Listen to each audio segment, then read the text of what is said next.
Documents suggest we've been lied to about the moon and what's on it. Some very intriguing documents here suggesting we've been misled with regards to the moon. COVID has sparked a massive shift in consciousness, especially when it comes to trusting governments, censors, scientists, doctors, journalists, scientific evidence that called to question the measures taken. Now, the U.S. Department of Homeland Security has even put out statements saying sharing misinformation can be considered a form of that's not supposed to be going on.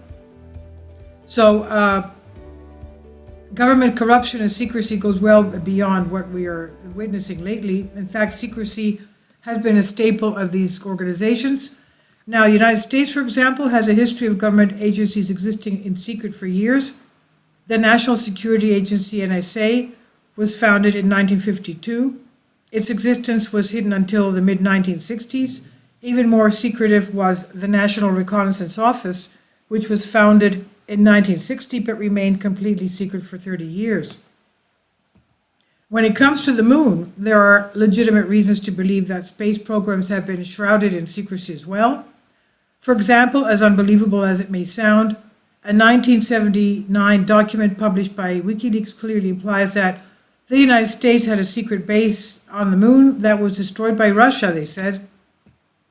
Unfortunately, the document is not an electronic document, therefore access to its full contents is not available online, and as a result we can't know much of its content. It came from the Bureau of European and Eurasian Affairs. Report that UR destroyed secret US base on moon, dated January 24th, 1979, unclassified, office origin EUR, Bureau of European and Eurasian Affairs. Markings Cheryl P. Walker, declassified release, U.S. Department of State, EO Systematic Review, 17 December 2012. So prior to this being published by WikiLeaks, it was known that there was a desire to build bases on the moon. A 1966 document from the U.S. government's own publishing office clearly states these goals. In a statement by Honorable George P. Miller, a portion of the document states this: I also believe that we can and will achieve the goals set by Presidents Kennedy and Johnson, a manned landing on the moon before 1970.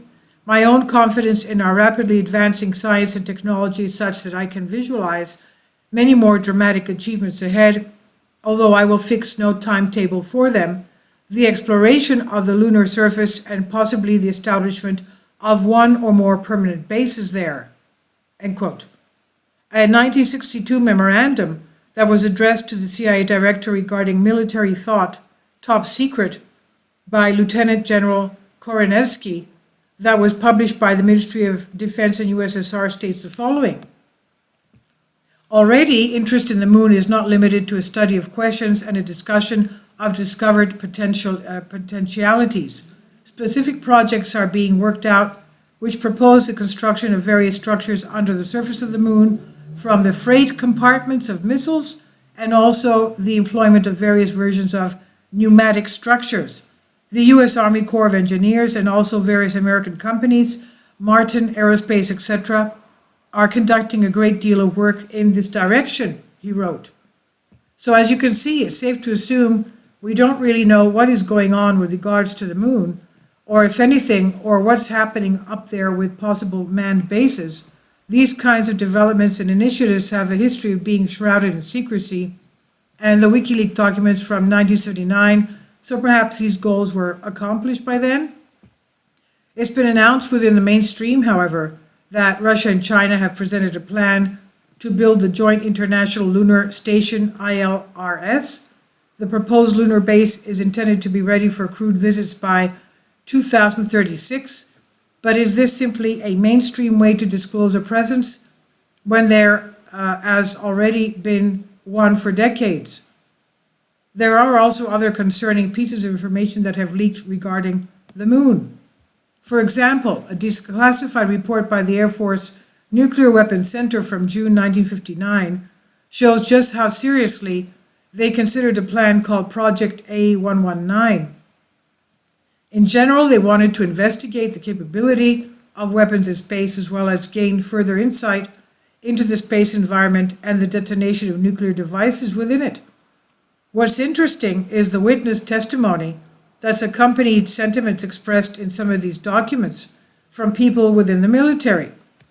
In the 1950s, USAF Colonel Ross Dietrichson was responsible for maintaining the inventory of the nuclear weapons stockpile for the Atomic Energy Commission.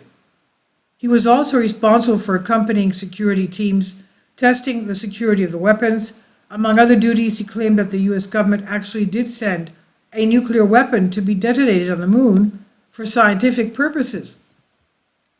What's also interesting to note are strange observations that have been made over the years. For example, members of the Society for Planetary SETI Research, SPRS, published a paper in 2016, the Journal of Space Exploration, about certain features on the far side of the moon that appear in the crater Paracelsus C, titled Image Analysis of Unusual Structures on the Far Side of the Moon in the Crater Paracelsus C. It argues that these features might be artificial in origin. The study makes a great point when it comes to the extraterrestrial hypothesis. Quote, a decidedly conservative mainstream scientific establishment often rejects anomalies based on subject matter alone. Hence, there cannot be alien artifacts on the moon because there are no alien artifacts on the moon or other planets. Such a view is an example of circular reasoning based on the belief that extraterrestrials do not exist, or if they do exist, that they could not have traveled to our solar system, end quote. The testimony linked above from Dietrichson also mentions an extraterrestrial presence. So maybe there's something deeper beyond human intelligence we are not being told. Who knows? One thing is for certain, it's no longer taboo to ponder. So this article documents suggest we've been lied to about the moon or what's on it. Originally published on the Pulse. It's here under a Creative Commons license. It's by Arjun Walia from the Pulse on Collective Spark. Please leave your comments. Thank you for your support. Kindly support my Patreon account. The daily posts are 5 videos daily, and they are totally different from what I have on my YouTube channel. Thank you so much for your support and that you find all my content so interesting. You'll find the Patreon account details in the description box below.